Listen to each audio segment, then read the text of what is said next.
All right, everyone. Welcome back to Real Estate Horror Stories. I'm Alex Manolov, And I'm Kevin McKenna. and this week we do have some good news. We left EXP, and we're now at LPT Realty here in Central Florida. I think they're also in Texas and some They're other in like place. 5 or 6 states. Great company. Yeah. It's kind of same model as EXP, just better, more opportunity. They give you the 100% commission option, as you know, while still providing all the support, free marketing, Zillow leads as well, and you don't have a monthly fee like you do at EXP. So it kind of gives you the option to pick and choose what you want to do.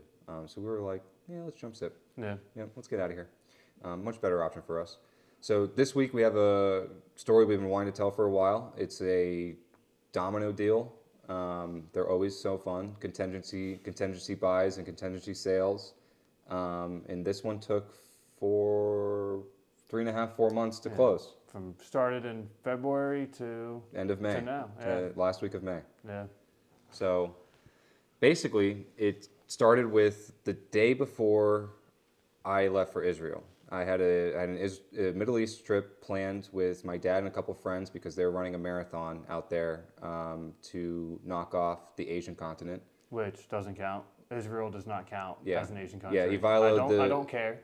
Ivalo, Chris Paul, you guys are gonna have to run one in Southeast Asia, real Asia, where they Real speak Asia. Asian. Not the Middle East. It doesn't count. It doesn't count. So we were there for that, and the day before, that morning of, she texted me, "Hey, do you want to be my agent again?" And you're sitting there packing your stuff. Yeah, packing up, cleaning up, getting ready to leave for 2 weeks, and I'm like, all right, I'm going to New Smyrna, and that's how I spent that day before I left, and then frantically packed. Yeah, because at night. Because this buyer was great this entire time. Because she was always very quick. Because she had texted you that morning and you had put an offer in for a house that same day, right? No, we had the listing agreement signed. Listing agreement. Yeah, we had all the listing But did stuff. she also have a house? Oh in yeah. mind? She had a house in mind, and I was like, I don't, it was going to be a contingent buy. Yeah. So I told her we can send in the offer, but she wanted like a 21-day inspection period and also a contingency purchase without the house being listed. Yeah. Which it's not gonna happen. Not going to happen. So I got all the documents signed and everything, and then I handed it off to Tom, our ex-team lead. He was on the podcast a couple weeks ago. Told a great story. Go listen to it, and had Kevin deal with the buy side while I was gone. Yeah. So then that was on like Friday, Saturday. You're gone. Sunday. Yep. Yeah. So then Tuesday comes around, and at this point she was kind of like, so the listing agreement was signed, but she was still wanting to hold off on making everything public Until she found a house. Until she found a house. Which doesn't really work that way, which you kind of learned from that day. Because on Tuesday we went and saw 5 houses, found one, absolutely loved it, but it's like, hey, we can't really submit an offer for a house contingent on your house being, and we don't even have pictures for your house yet. So it actually ended up working because we did submit an offer for that one, and they did somewhat accept it, but they're going to accept it contingent upon her having her home listed by the end of the week. So we had to go out, get a camera, get pictures, get everything ready, which we did. I mean, it doesn't take that long to get everything done. But No, it takes like a day. Yeah, it was still, because maybe the photographer was the longest thing. Because we had canceled him and then said, oh, by the way, can you come back the next day then? Oh, yeah, that's right, because she was trying to get the house ready. Yeah. Yeah, I remember getting those texts. The seller she said she was ready and turned the cameraman away. Yeah. I'm like, oh, that's lovely. So we did end up getting everything listed, and then I want to say we just ended up backing out anyways because the buyer just changed her mind on the property, so it didn't really matter. Mm-hmm. And that is kind of a recurring theme for this. That is a recurring theme for this story. Yeah. So at that point now we got everything listed. So we find another house, and I guess first the listing side, you can tell what happened there because we got an offer pretty much right away. It was 2 days. So she purchased the house back at the end of last year for $365, upper 360s, and 11 months later, I get the text that she wants to list again for $435, and in my mind, I'm like, I mean, interest rates went up since you purchased. Yeah. The market's not as hot. I'm like, And, I and don't in think there's early any way. February was still kind of danger zone of we Yeah, don't know what's because going to happen. yeah, because like early we- February too, they had already risen rates like 4 times. that's when people were still kind of on the edge of like, are we about to get 15% interest rates for the next couple months? Like, no one really knew. Or I guess we kind of figured it wasn't going to happen, but buyers are still very skeptical at that point. Yes, the average Joe was panicking. Yeah, rightfully so. Because it was the first time since, I guess October is the first time they really raised it. Yeah. And it was from October to February where people were just completely at a standstill. Yeah, I mean, at that point, it kind of felt like they were raising it like a quarter point or half a point every month. Exactly. So and now we're all the way up in the. So it was a weird time to try to get $100,000 more for your house that you bought 11 months ago. Yes. So so that was the thing. I'm like 435. Like, and I looked at comps and what was active in the neighborhood, and I mean, she called it. I'll give the client credit. She knew, she's not dumb. She knows her stuff. She was a realtor back in the day, out in California, and I'm like, how about we list it for $429,900? It just sounds a little better. Yeah. It's not too high. It's a perfect price to where it might sell in a week. And I said it might take 2 weeks to sell, and she's like, it's gonna sell in the first 5 days. Called it. And I'm like, all right. So we ended up, we met in the middle, $429,900. The offer we got was $419,900 cash, contingent upon the sale of a motel, which is beautiful because her purchase is contingent upon the sale of her house. So now we're relying on whoever's buying that motel to come through with their money and actually close. And the problem now with this too is that motel wasn't going to close for, I want to say, 45 to 50 days. Yeah. Yeah. So now she at this point had found another house that she liked that we went and try to put an offer in. Now you're putting an offer in 50 days out. It's contingent on a motel, that motel is also contingent on something else. Yep. So it was like 3 dominoes. So the first house that she found, I guess at this point, the second house that she found, the listing agent said, we're not touching that with a 10-foot pole, which kudos to her. She made the right call on that one. Definitely. Otherwise, she would have been dragged out for months like the rest of us. Yeah. So then that one didn't work out. And then the second one, I tried to avoid it, but she found from the documents that I had sent that the buyer was going to get a guaranteed escrow. So they wanted a piece of that action. So we gave them a guaranteed escrow as well. Mm-hmm. So they said, okay, well, as long as we get to the guaranteed, it was quite a bit of money too, wasn't it? $5,000. Yeah, $5,000. Yeah, so that's the thing about it's enough. Yeah, that was the thing about the offer that we received on the listing side was, because of the complications with it being contingent, the buyers were giving us a $10,000 non-refundable escrow. Yeah, so the buyer was happy to give half of that to for her purchase. Exactly. Yeah. So either way, she would have made $5,000. So it's kind of perfect that way. Yep. So the second listing agent took that deal. That house was great. It was the buyer wanted to downsize. Mm-hmm. So that home was a 2-2. Perfect, very good condition. Got a great price. New roof was coming on this summer. Yeah, because it's townhouse, so it was gonna be paid for. So that was nice.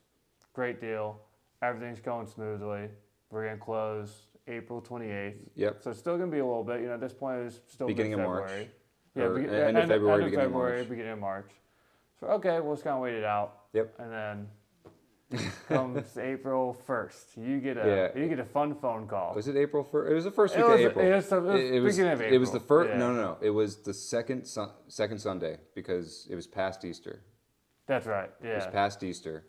Second Sunday of April, we did an open house, and I get home, I'm exhausted. It's like 4 o'clock. We were at the open house. Remember? Oh yeah. So you're in the driveway, and I'm just like, you're just going. So loose. we gotta back it up a little bit. So a couple days before this, it was. I remember I was at Ford's Garage in Oviedo. We were both at Ford's Garage in we were Oviedo. both there. Yeah. Oh my God, that night was ruined. Yeah. Yeah, and the buyer's agent, not the commercial agent. We'll get to him in a second. The buyer's agent calls me and says, "Hey, I have some news." I'm like, "Great." That's not good. No, it's never good. It's like being in a relationship and your girlfriend says, "We need to talk." It's like, I'm screwed. Something happened. Yeah. So she calls me and she says, "I have some news. The motel buyers want to extend to the middle of May because they have another deal going on that hasn't closed yet. and they can't overextend themselves. I'm like, great. So you want us to extend to May 16th? She's like, yep. I'm like, okay, let me talk to the buyer and I'll get back to you, or the seller, and I'll get back to you. So I call the client. I say, tell her what's going on, and keep in mind the buyer's agent had told me that they were getting additional escrow money from the motel buyers. No. That was already non-refundable, and for their purchase or for their sale, the escrow is huge. Yeah, like $100,000. Yeah, because it's a commercial property. It's a freaking motel in New Smyrna. Yeah. And we're like, well, if that's the case, we want additional escrow deposit as well. Which isn't the craziest thing to ask for. No, we asked for $5,000. It's nothing. It's nothing. Yeah, if you're already guaranteed at that point 100 on top of whatever you got. Yeah, you can't give up an extra $5,000. Yeah. So this is what started the back and forth for the next 4 or 5 days. And we said originally we agreed to the extension if you can do another $5,000 non-refundable deposit. They said no, we won't do the additional deposit, and we kept going back and forth, and then silence for a couple of days, and they came back and said, all right, we'll do an additional deposit that is refundable, which is like, all right, so what's the point of this? Yeah, what is the point of that then? Because at this point, that's basically what had happened was my client told me she does not trust the corporation purchasing the motel. Yeah, because at this point also we found out that corporation had extended twice times. Before. Yes. Yeah. So this is the first time extending on us, but they have extended now 3 times on the buyers. On the buyers. Yeah. So we go back and forth, and I tell the buyer's agent that we don't trust the corporation. We don't trust corporations. And also, we have no idea this corporation. Yeah, all the names are redacted on the commercial We have no contract. idea who they are. We have no idea who they are. General statement: we do not trust corporations. We do not trust corporations. And a little game of telephone. She goes to the commercial agent and tells her or him that I said I do not trust his buyer. I do not trust his client. I'm like, great. This is great. This is awesome. So then at that point, so that all happened at the open house. So now so now it's a Sunday. This happened prior to the open house, and then at the open house we agreed to the terms. Oh, okay. So at the open house we came to an agreement where my client caved and just said, all right, we'll take the additional $5,000 non-refundable, and we'll do the extension because I told her it is in her best interest. Yeah. Because at this point, if we were to cancel, she'd have to cancel, more than likely would have to cancel her purchase as well, which means she would lose money and or break even, and then we'd have to relist it and do this whole thing over again. I'm like, let's hear them out, and that's it. No more extensions. Yeah. Which we'll get to that too. So we extended to May 16th and agreed on a $5,000 non-refundable deposit. So, and this was like, I don't know, like what, an hour and a half before the open house was done? Yeah, so it's pretty late. It's probably like 2. 2, 3 o'clock. Yeah, because I got home at like 4, and that's when the commercial agent called me. Great guy. Oh, a top-notch lad. Yes. Salty Spartan. Yeah, his email on his professional website. If you want to contact this man, you have to contact Salty Spartan, bunch of numbers at whatever.com. Yeah, we're not going to say the full email. Yeah, of course. But Salty Spartan, you're a grown man. Used to be a banker, commercial agent, and your email is Salty Spartan. What is going on? That's crazy. So at first, we're all talking through email now because I want to get everything in writing. And my transaction coordinator says, or the buyer's agent says that, hey, the commercial agent wants to talk to you.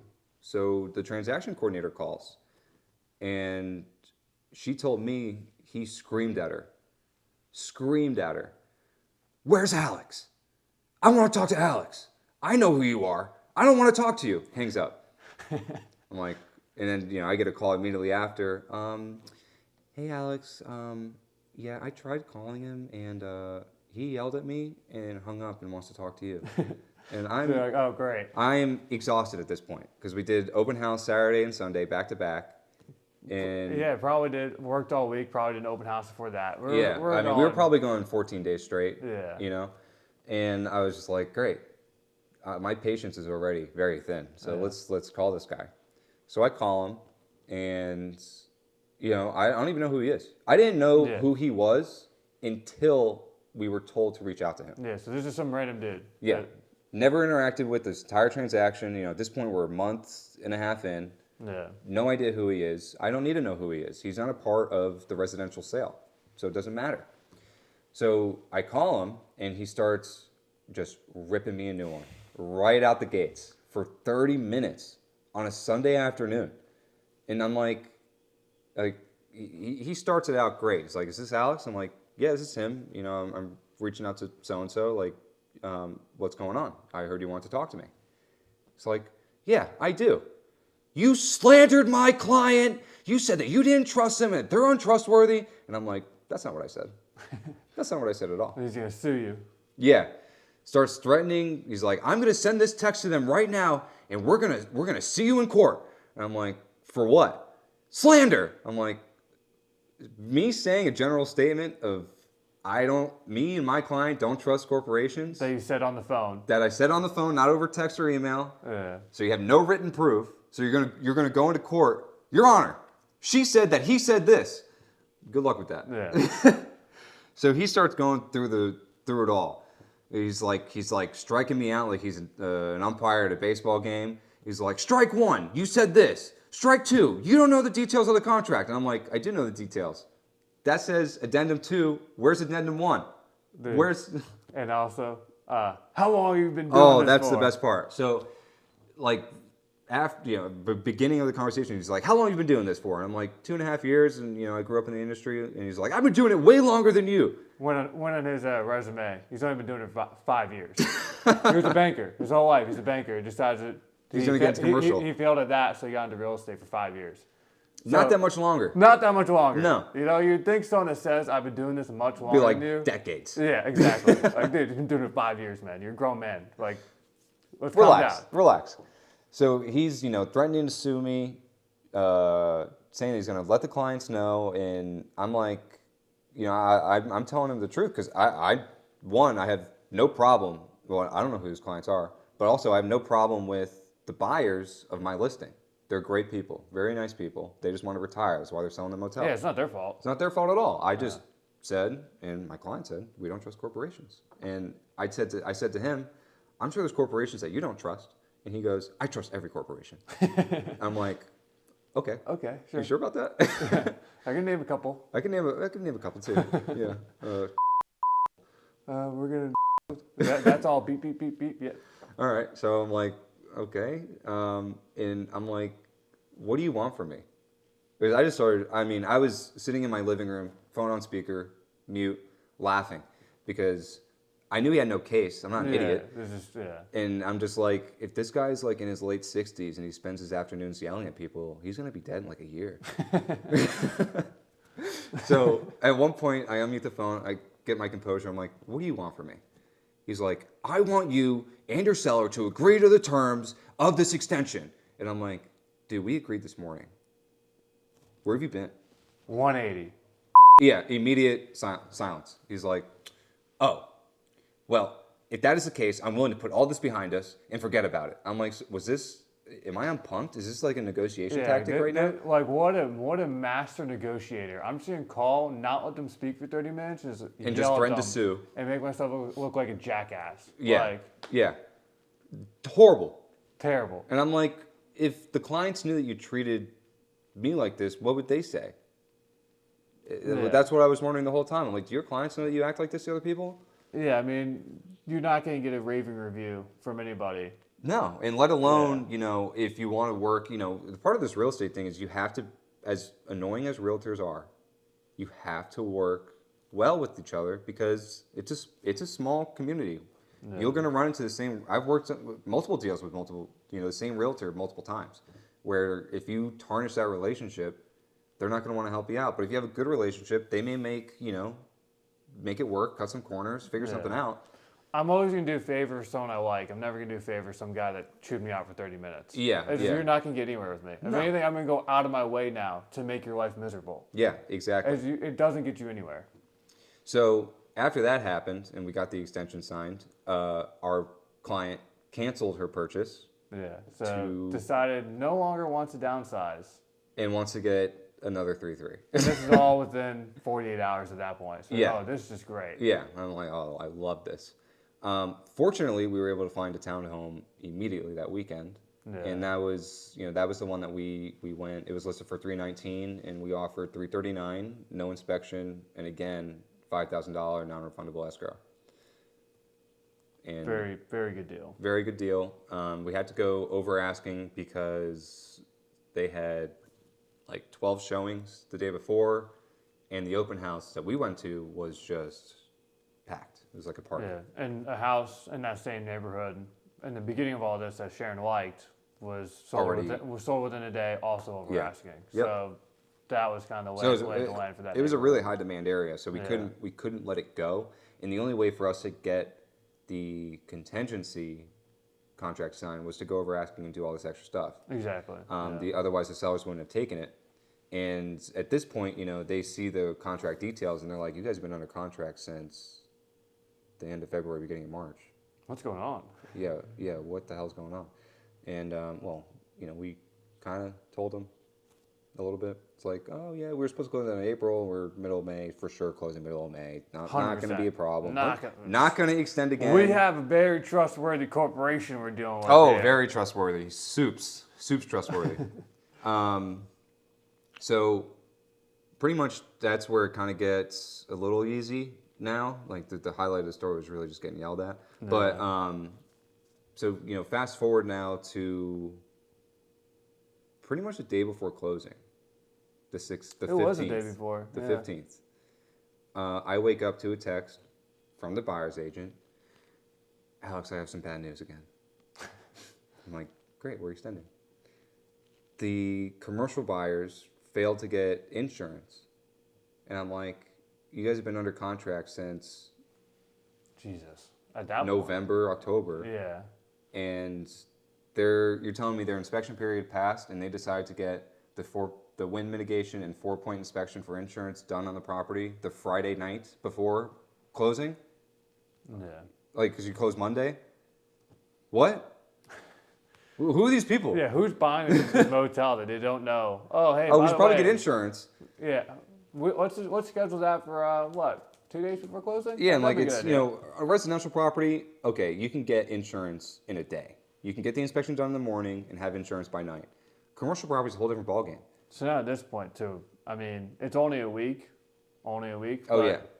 The thoughts are going through our minds now, oh my God, is it much longer that they actually need this? And honestly, the insurance excuse is just so dumb. It's so dumb. Like, are they lying to us? yeah, because is that really the case, or is there something else that a week from now they're gonna go, we're gonna need one more week? Or Yeah. they're gonna keep playing this week game Oh, on yeah. us because they don't want to hit us with a 3-week extension. well, and at this point too, it's like, one, we know that you guys aren't new to this commercial buying Yeah, game because so- you have 2 other deals going on right now. I didn't when I was told, I didn't believe it for a second. No. I'm like, this is crazy. No. Like, what's definitely wait out the week because it's not worth canceling. But if they want to extend a day after a week, we're gone. Yeah.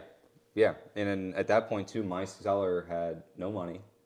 She had paid all this money for inspections. She already prepaid insurance, utilities, canceled her insurance on her house. And what stuck too for going back on the market is she had already packed everything up. Oh yeah, So the house was ready to move out and sold furniture. So if we went back on the market, who knows what kind of offers we would have gotten? Because she was a realtor back in California, so she knew how to stage a home. So during that first week, part of the reason why it probably sold so fast. The home was ready. It was beautiful. It was beautiful. Yeah. She was staged very well. It was really nice. So that's why we got a good offer very fast. So it's okay. Now we got boxes everywhere.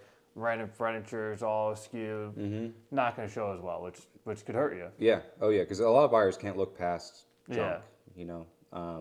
If you ever sell your house, just spend $100 if you have to get it cleaned, organize it. Get all this stuff out of the way. Just make it look pretty. It'll sell in a weekend. Exactly. So yeah, at this point we're like, great. We can't and honestly, I didn't even think the sellers for my client's purchase were gonna even accept the extension. Yeah. Because they didn't want to extend, and they're like, what's the holdup? Like, Insurance? No way. yeah, well, we all wrote, Yeah. we were all on the same page. Like, that's some straight BS. Like, you're Yeah. telling me that these guys, tenured commercial purchasers, didn't get insurance during their inspection period, or the months after the inspection Yeah. period. So how did that go? Because I never really got to the end of that story. What did you have to give them to extend? The buyers. I paid $300 out of my commission for HOA and utility costs. Oh, Lovely. nice. Yep. That was the only way that they were going to sign. And, she was like, get the buyer to pay it. And the buyer, I knew that the buyer had no money. And Yeah. at this point, I've already been dragging her on. She paid me a $1,500 retainer fee like 2 months prior. So I was like, I can't ask her for that. Yeah. I'm not going to do that. So I coughed up $300 out of my commission, whatever, saved the Yeah. deal, got the extension signed, and we ended up making it to closing. Obviously, Yeah. thank freaking God. 3.5 months. 3.5 months, almost 4 months. Probably, I really want to look at the contract dates. Probably 4 months almost on the dot. Oh, okay. Yeah. Yeah, you're probably right. But contingency deals are the worst. Like, and right now they're very common where people, sell their house, have it under contract, and then they go buy something else. Yeah, 'cause and you're always relying. It's always on one person. So in this case, it was on the corporation purchasing that motel. It's a very trustworthy corporation. Very trustworthy corporation. And if they didn't come through, or canceled and said screw it, have our escrow, we all would have been screwed. The sellers of the motel couldn't purchase the house that they wanted. My client couldn't sell her house and purchase the house that she wanted. And at this point, everyone had so much time and money invested into it, it all just would have went down the drain. Yeah, and that's the other thing, because again, corporations redacted. So this could be hundreds of millions of dollars worth of corporation. Who knows? Oh yeah, they could be huge. That $100,000, who cares? Yeah, We well, don't and that's what was going through my mind when they first extended was, all right, they don't really have that much skin in the game. Yeah. And because we have no idea if they're again, big if they timers have, or not. if they have 10, 15 hotels or whatever, $100,000, like what's $100,000? yeah, especially if they can if they cancel that and can go to another investment where they're going to make $2 well, that was million, part, what the and that hell was do they part of the care? reason they extended. They were, I believe I said it, but they were overextended on the projects that they were doing, and they wanted to get the renovations for their current project done so that they could take over this one and go in there and get it all done, which makes sense. I agree, but I don't know. Maybe don't go under contract if you're not ready. Oh, Huh. Who would have thought? who would have thunk? So the domino deals, they're very common right now. I'd say if you're on the sell side and you get a contingency offer, push for that non-refundable escrow. Yeah. Or pretty much at that point you have all the power against the buyer if they want it. But try to get as much as you can, because if their sale falls apart, so does yours. And if you're on the buy side, there's not much you can do. Make it as clean cut as you can. Yeah. If you can do no inspection, do no inspection. Give up a little bit more, because your deal sucks. Your deal sucks. Your deal sucks, and you have to know that. And yeah, especially in today's market, like a lot of people think that it's not a seller's market anymore. It is still very much a seller's market. Especially here in Orlando. Yeah, good listings will go in a weekend. They'll go over asking. Just like that townhome, it was up for 3 days when we got it. My listing, it didn't go over asking, but it went in 3 days.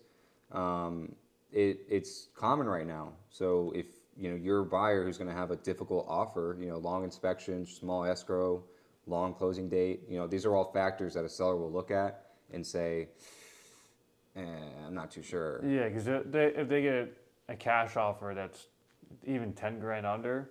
Yeah, but cash can close in 15 days. Yeah, it's like, why take that risk when I can just take the money and run? Yep. So you're always going to be combating against either finance offers or cash offers. A contingent offer is the worst offer you can put on the table. Yeah. And you have to understand that when going into these bidding wars. Or Orlando ship down payment assistance. That's gonna be your story. That's probably my first story. Yes, Orange County down payment assistance. Never So- accept that offer. Yeah, I think just whenever you get either you're buying or you're selling, and it's going to be contingent, just always consider all the factors. Especially on the sale side, you have all the power. On the buy side, you got to make it as clean as you can. That means going over asking sometimes, waiving your inspection, doing all these things. Yeah, because you did it pretty well in terms of you got a big non-refundable escrow, so you were able to utilize that to also give a pretty big non-refundable escrow without killing your seller. Yep. Well, and the good thing about this was it was all cash. It was not going to be, oh, we're going to sell and then finance. No, it was straight, all right, we're going to sell, purchase cash, sell cash, buy cash. It was all cash, which made it super easy, except for, all the contingencies and the BS in between. Yeah. All the untrustworthy corporations. I hope he never hears this podcast. I hope he does. Because to be fair, Oh, do you want to talk about that? yeah. So we did, we'll end it with this. We did the final walkthrough at the listing a couple days before closing. The buyers wanted to meet my seller. They wanted to coordinate, post-close occupancy and moving and utilities and how she runs the house, all that stuff. And while we were there, the buyer's agent pulls me aside and it's like, Alex, I am so sorry for what Salty Spartan said to you. I didn't know that he was going to do that. And I was like, Great. Where's he at? yeah, I'm like, if he wants to apologize, have him reach out. I'm more than happy to, take the phone call. And she's like, well, what happened was, we were talking about this. I called her, I think, about coordinating this date. And when I called her, she was with him. They were having lunch or something. And, I guess he could hear me on the phone. And after they hung up, he said to her, wow, he's actually a really nice guy. I f***ed up, didn't I? And she was like, yeah, you did. And I'm like, yeah, you can call me anytime. Yeah, call me anytime. Call me anytime. We're still waiting, Salty. Yeah, part of it, though, was the buyer's agent's fault for misinterpreting my words, but I wasn't going to put her on the spot like that. I'll take her apology and, be professional about it. Yeah. Not be... Because to be fair, he could have misinterpreted her words, too. So who really knows? Guy like him, hothead like him? Yeah, for just sure. Just heard that, yeah, they were saying untrustworthy. I'm going to sue him. So, good story, good time. Definitely learned, some lessons along the way to be a little bit more careful with the contingencies and what offer you're accepting, especially if it's a sale of a commercial property. Yeah, maybe find out what corporation it is. Maybe. So join us next week, where either we'll probably not have a guest again. We'll find out. We'll see. We're gonna try our best. If you're a realtor out there and you have any crazy transaction, tenant-related stuff, anything to do with real estate, you don't even need to be a real estate agent. If you're a buyer out there, had a crazy buying experience. Yeah, come tell us. DM us, reach out to us. We'll tell your story. We can get you on here, and you can tell the story yourself. And there'll be a lot of fun. We need more people on here, because I'm running out of stories. I don't have that many. And if we don't have a guest next week, Kevin will talk about his down payment assistance little nightmare. It'll be short, but it'll be good. It won't be next week because I'm still probably gonna work with him. So once he's officially closed. Oh, okay. Yeah, then we can go with that. All right. Well, I have a good one then. A nice story to talk about. What a lovely company that is. I love I love And you have no idea what company we're talking about right now, because again, that's suck. a one big beep. Because I'm not trying to actually get sued. All right, guys. All right. We'll see you next week. Bye. Peace.